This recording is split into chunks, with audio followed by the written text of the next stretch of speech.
munaasabadda qalinjabinta 120 arday oo bartay xirfado kala duwan oo la xiriira habkii ay u maareyn lahaayeen noloshooda ayaa ka qabsoontay xarunta barakacayaasha ee Qoloji. Maareeyaha hay'adda Edukaan Islaanta deegaanka Soomaalida iyo madaxa xafiiska arrimaha bulshada ee degmada Baabili oo nooga warbixiyay munaasabadani ayaa sheegay in ardaydani sidii ay u baran lahaayeen xirfadahan kala duwan ay ka caawisay hay'adda Edukaan isla markaasina muddo 45 cisho ah ay ku baranayeen ardaydu xirfado kala duwan oo kala ah qurxinta dumarka dharka timo jarida iyo diyaarinta cuntada. hay'adda Edukaan waa hay'ad cusub ku cusub deegaanka isla markaana ka bilowday mashruucan sanadkan hadda muddo 8 bilood ah ayuu socdaa mashruucan wadno hay'adana waxay inta badan ka shaqeysaa waxbarashada iyo sidii xirfadaha dhalinyarada lagu awoodi lahaa shaqo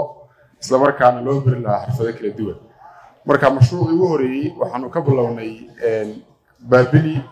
qabr bayax iyo waliba jigjiga idinkuna waxaan nasiib waxay ku hesheen inaad ka mid noqotaan ka faa'iideystayaasha mashruuca maanta halkan waxaan ka qalin jabinayaa waa 120 arday oo bartay afar xirfadood oo ah xirfado aad loogu baahan yahay in bulshada dhexdeeda wax weyn lagu shaqeeyo sida tusaale ahaan cunto karinta ra'iislaha tolmaha iyo waliba xirfadaha kale marka run ahaantii annaga farxad weyn bay noo tahay inaan aragno xirfadii aad muddada badan hadda bisha aad ku soo jirteen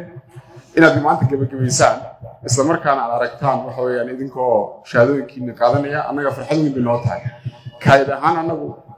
waan idin garab taaganahay in ilaa dhamaadka aan waxa weeyaan idinka warhayno oo aan idinku xidhno sidii aad fursado shaqo u heli lahaydeen kaliya ma aha in xirfadda inta la idin baro la idinka tago laakiin waa in la idinku xidhaa xafiisyadii ay khuseysay hadday tahay xafiisyada dawladda iyo hadday tahay xafiisyadii kale ee dawliga hay'adaha ahaa marka waxaanu ku dadaalaynaa inaan waxa weeyaan idinku xidhno xafiisyadii ay khuseysay si aad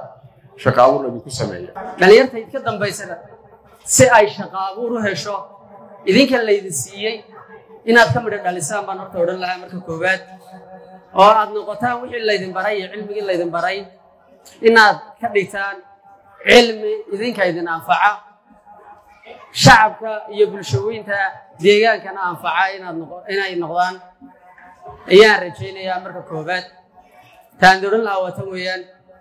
كذا كلا وحويان كل واحد شري توبرك للنوع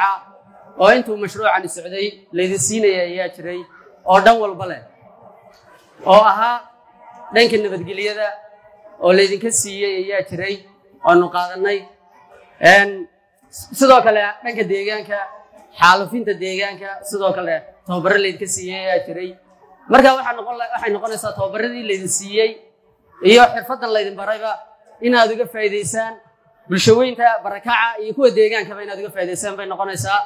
dankoodana ardayda qalin jabisay ayaa sheegay inay ka faa'iideysteen fursadaha xirfad barasho ee ay ka heleen hay'adda Edukaan isla markaasina ay u qorsheysan tahay in noloshooda ay wax kaga bedelaan xirfadahaasi xirfadda intaan baranayay 5 maalmood seminar ku soo qaatay oo xirfadda nololeed la barayay iyo 15 maalmood oo ku qaadanay tababarka cuntada aad baan ugu mahad celinaa qoladan tababartay Edukaansi waxyaalaha noo qabatayna way ku mahadsan yihiin 100% bay ku mahadsan yihiin anaguna waxaan rajaynayaa inaan ku sii shaqeysano shaqo abuur aan sameysano oo dhalac aan furano xariyahan Qoloji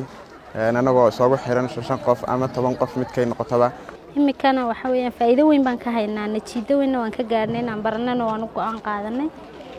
keego kala baranay dibaanaadko kala baranay biskud keega laga sameeyo kala baranay intooyin kala badan oo kala weydaarsan baan baranay saladado kale ilaa 10 nooc baan baranay